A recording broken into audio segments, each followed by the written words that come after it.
everyone! Good morning! I'm back! This is Sam Brusas and welcome back to my YouTube channel. Oh my gosh, this is it guys. Pag-uusapan natin ngayon, kabugin din kaya siya neto kung sino to? Yan ang tatalakayin natin ngayon. But before anything else, hello Philippines and hello beautiful people! Mabuhay! Kamusta kayong lahat? Sana lahat po kayo ay okay at safe ngayong araw na ito. At syempre sa lahat naman ng mga bago nating subscribers dyan, hello po sa inyo lahat. Maraming salamat guys sa pag-subscribe ninyo. Syempre dito sa channel ko. At syempre sa lahat naman ng makamamasam dyan na laging sumusuporta dito. Araw-araw, lagi-lagi, maraming salamat guys sa inyo lahat. Syempre, usapang Miss International tayo ngayon. Alam ko lahat kayo ay excited na rin sa magaganap na Miss International this coming October 25. So, 1 month na lang ang hihintayin natin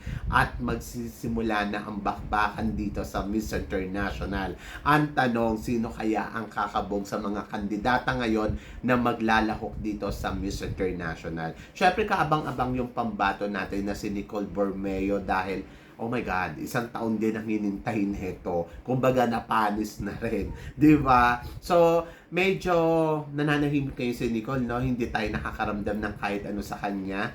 Parang nagtatago or nagpi-prepared ba ng bonggang-bongga para sa kanyang laban dito sa Miss International. Kaya lahat naman excited kasi syempre gusto natin malaman kung ano nga ba magiging kapalaran dito ni Miss Nicole Borromeo, ang ating binibining Pilipinas International 2022. Yes! So, yesterday, kinoronahan na rin syempre yung pambato ng Thailand dito sa Miss International. At ang nagwagi nga dito ay wala nang iba, ang dating first runner-up sa Miss Universe 2017 na si Supapon Riti Project. Yes! Talaga namang masasabi ko, oh my God, grabe yung batch nila Maria ha. Parang lahat sila ay talaga namang mga reyna na sa iba't ibang larangan ng pageant. Naalala ko noong noong 2017, si Maria Poncelar ang nagwagi na bilang Miss Universe Thailand at nag-first runner-up nga itong si Supapon at second runner-up naman noon si Pauwin Sudadurin. Ang natatandaan ko pa, dapat ang ipapadala talaga sa Miss Earth noong 2017 ay si Supapon. Kaya lang nag-giveaway siya para kay Pauwin Suda kasi naniniwala kasi talaga yung mga supporters, yung mga tao dito sa Thailand na malaki ang laban ni Pauwin Suda rin na masungkit ang corona ng Miss Earth para sa kanilang bansa. Kaya talagang nag-giveaway na itong si Supapon kasi sa sobrang ganda ba naman ni Pauwin Suda rin sa personal. So talaga kahit ako, parang ayun, masusure natin na makukuha na natin yung corona. Kaya lang, kinabog siya ng pambato ng Pilipinas at ayun, nauwi sa top 8 ang laban ni Pauwin Suda rin sa Miss Earth noong panahon na yon. So, din naman, hindi rin naman sayang yung laban ni Pauwin Suda kasi kung tutuusin, kulang talaga sa preparasyon si Pauwin Suda. Ayun yung sinasabi ko ng paulit-ulit eh. Andiyan dyan yung ganda, andiyan dyan yung tangkad, andiyan dyan yung kaseksihan. Pero kapag kulang ka talaga sa isang bagay o sa isang aspeto, maaaring hindi mo pa rin masungkit ang corona. So, it's not about the beautiful face, it's about the performance level na ipapakita mo doon sa competition. So, yon. Ayun yung nangyari kay Pauwin Suda rin. Kaya naman, si Pauwin Suda rin noong 2019 ay nag-try uling sumali sa Miss Universe Thailand at doon nagwagi na siya bilang Miss Universe Thailand. And then, yung nilaban siya sa Miss Universe, naka-top 5 ang Pauwin Suda rin. So, kung iisipin mo, si Maria, naka-top 5 sa Miss Universe, and then ito rin si Pauwin Suda, naka-top 5 din sa Miss Universe. So, yung batch nila Maria, na dating second runner-up lang, ay parehas may ipinakitang galing pagdating sa international pageant. O, di ba? Ang bongga lang. Pero ito ang mas bongga kasi ngayong taon na to, susubukan ni Supapon ang kanyang galing dito sa Miss International. So, ang tanong na nakakadami, makapag-uwi kaya siya ng corona ngayong taon na to or pumasok din kaya siya sa top 5 ng Miss International. Ako, to be honest, yung nakita ko siya yesterday, sabi ko nga, familiar to sa akin. Yung beauty niya, parang sabi ko, yung first runner-up, ang ganda pag malapitan. Tapos yung second runner-up, ayun talaga, sobrang talagang swak na swak yung beauty. Kung ako yung organization, isusugal ko doon sa second runner-up kasi ang charming, tapos ang mukhang nene na mukhang manika, na mukhang Haponesa, ganun ang itsura niya. Kaya lang kasi, pag tinignan mo nga siya sa monitor, hindi nga siya ganun kaganda. Oo, parang kahit ako yung nakikita ko siya sa ano, sabi ko parang ngarag. Tapos yung first runner-up, parang mature naman tingnan. Pero sa personal naman, hindi naman ganon. Pero eto kasi si Supapon, kapag tinignan mo siya sa camera, saka sa monitor, at saka sa live, sa personal, grabe, ang bongga talaga ng beauty niya. Hindi siya ganun kaganda, pero alam mo yun, mahal siya ng video, mahal siya ng camera, ganon. Gumaganda talaga siya. So kaya sabi ko, familiar to sa akin. Na yun naman pala, lumaban na siya ng Miss Universe Thailand noong 2017 at nag-first runner-up nga siya doon. Paano hindi nga naman siya mananalo dito? First runner-up nga siya sa Miss Universe Thailand. And then ngayon nandito na siya, talagang title. Kahit naman siguro noon ipinakita niya na yung galing niya. Kaya lang kasi si Maria Ponceler kasi iba din talaga yung atake. Kaya parang ayun, naisahan siya ni Maria. So ngayon, ang tanong, etong kasi si Maria, nung lumaban siya sa Miss Universe, kinabog niya ang pambato ng Pilipinas na si Rachel Peter. Galing sa Binibining Pilipinas. O, di ba? Ang bongga. And then, etong si Pawin Sudadurin, kinabog niya rin si Gasini Ganados noong 2019 sa Miss Universe na galing din sa Binibining Pilipinas. No, 'di ba? Si Karen Ibasco kasi hindi naman siya galing sa Binibining Pilipinas, galing siya sa Miss Earth Philippines. Kaya kinabog niya si Pawin Sudadurin. So, yung nag-revenge si Pawin Suda, kinabog niya si Miss Philippines. Na-issue pa nga noon Sabi nga nung sino daw makakapasok sa top 5. Syempre siya. Tapos hindi niya sinama si Philippines. So, ayun, 'di ba? Marami nagalit kay Pawin Suda at that time. And then ngayon taon na 'to, magtatapat na naman ang ganda ng Binibining Pilipinas at ang galing nga sa batch nila Pawin Suda Durin na si Supapon. So ngayon, ang tanong diyan, kaya bang sa kabugin ni Supapon itong si Nicole Bormeo dito sa Miss International? Ako, para sa akin, kumpiyansa naman ako sa pambato natin sa Miss International. Kung talino ang pag-uusapan, talagang matalino. Katulad din ni Supapon, magaling din pagdating sa communication skills. Kaya lang yung kanyang English, hindi siya ganun kapanalo. But ako, naniniwala ako kay Nicole Bormeo na aari ba to pagdating sa Miss International. Kung kudaan din lang naman ang pag-uusapan, kay Nicole Bormeo ako. And then, pangalawa, wala naman sa halong bias kung beauty ang pag-uusapan. Hindi ko pa nakikita si Nicole sa personal, pero na-follow ko siya sa kanyang Instagram. Gandang-ganda ako sa kanya. Meron siyang tinatawag talaga na star quality. May makeup o wala, ganun talaga siya kaganda. At ito naman si Supapon, kung ganda ang pag-uusapan, tama naman yung ganda. Masasabi mong maganda, pero hindi lang ganun kawaw, di ba?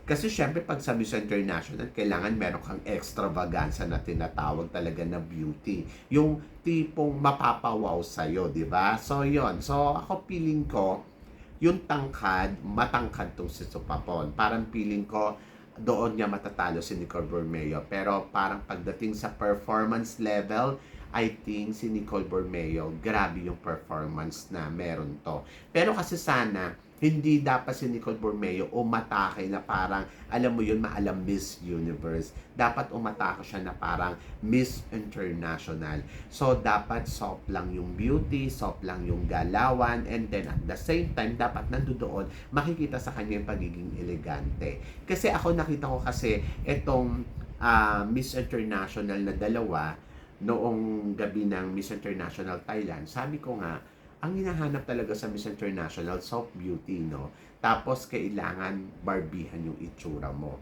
So, ayun talaga, kailangan meron kang ganda. At kung titignan ko si Supapon, doon siya medyo parang kulang. Yung parang gandang pang, pang Miss International. So, ang nakikita ko sa kanya, pwede siya sa Miss Grand, pwede siya sa Miss Universe, mga ganong beauty. Pero hindi papalo ng todo-todo. Kumbaga para may beauty pero nandoon lang.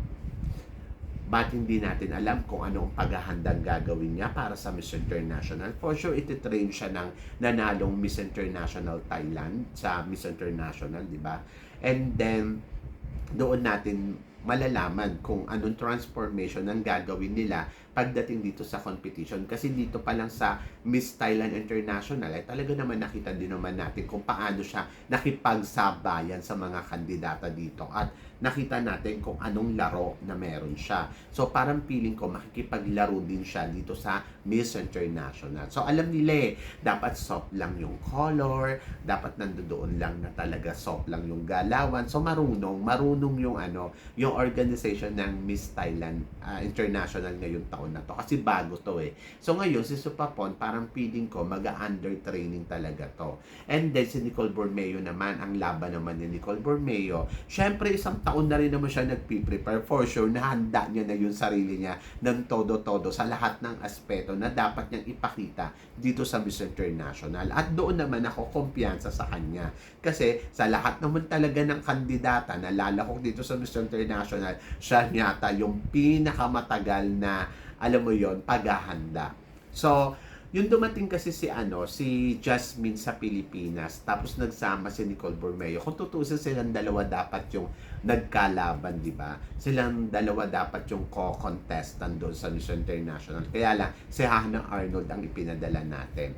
Hindi ko lang alam kung advantage ba talaga yung height. Kasi kung titignan mo yung height, talagang winner. Ako para sa akin, pagdating sa Miss International, dapat talaga matangkad And then, meron naman tayong ipinadalang matangkad na kandidata noong nakaraang taon is 5'11", 5'10 yata si Hannah Arnold. Pero parang hindi naman siya kumabog ng bonggang-bongga. So si Nicole Bormeo, ang laban niya dyan, yung beauty na meron siya, yung talento na meron siya, and then naniniwala kasi ako matalino si Nicole Bormeo. So kaya niya talagang paghandaan o kaya niya makuha ang corona ng Miss International kung gugustuhin niya as long na nag-prepare siya. So ito naman si Supapon, ang aabangan natin dito kung kakabugin niya ba itong si Nicole Bormeo kasi lahat ng batch nila talagang pinagkakabog yung mga kandidata natin pagdating sa international pageant hindi ako naniniwala. Parang feeling ko this time si Supapon ang makakabog. Charot. Pero kung makakabog niya si Nicole Bormeo at siya yung makakarating sa dulo ng laban, ibig sabihin talagang malakas talaga yung batch nila Maria pagdating sa international pageant. So malalaman natin niya sa Miss International. But for now, nakikita ko na kabugera tong dalawang kandidatang to. And then, exciting kasi syempre tingnan natin kung kaya ba ni Nicole Bormeo masungkit yung corona ng Miss International or kaya ba ni Supapon ipanalo ang Thailand dito sa Miss International. So, yun yung aabangan natin kasi yung mga candidates niya sa Miss Universe nag-top doon sa sa international pageant. So, ibig sabihin, kung caliber talaga sila, so doon natin malalaman kung magta-top din siya dito sa Miss International ngayong taon na to. So, yan! So, exciting ang laban dito sa Miss International, lalo na yung pambato ng Thailand na talagang masasabi mo rin, mukhang mangangagat to. So, ako para sa akin sa nakita kong beauty niya, hindi ako na-impress. Charot.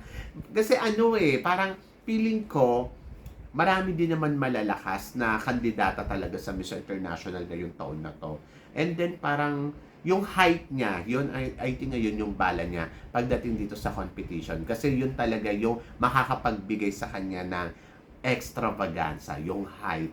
Basta mag-training lang siya ng todo-todo kasi sobrang soft naman niya. So dapat kasi talaga nandoon pa rin yung tayong pang Miss International. 'Di ba? So yun, so kayo ba guys, tingin ba ninyo kakabugin tayo ng Thailand dito sa competition ngayong taon na to dito sa Miss International? Please comment below para at least malaman ko naman kung ano ang chika mo dito sa mga pinag-uusapan natin ngayon. So yun guys, maraming salamat po. Syempre sa inyong lahat sa walang sawang suporta na binibigay ninyo dito sa channel ko. At sa mga hindi pa po nakaka-subscribe dyan, please don't forget to click like and subscribe my channel. At i-click nyo na rin po yung notification bell para lagi kayong updated. Syempre sa aking mga chika. Sabi nga ganon, always keep smiling and always think positive. Walang imposible sa itaas, manalig lang tayo sa kanya.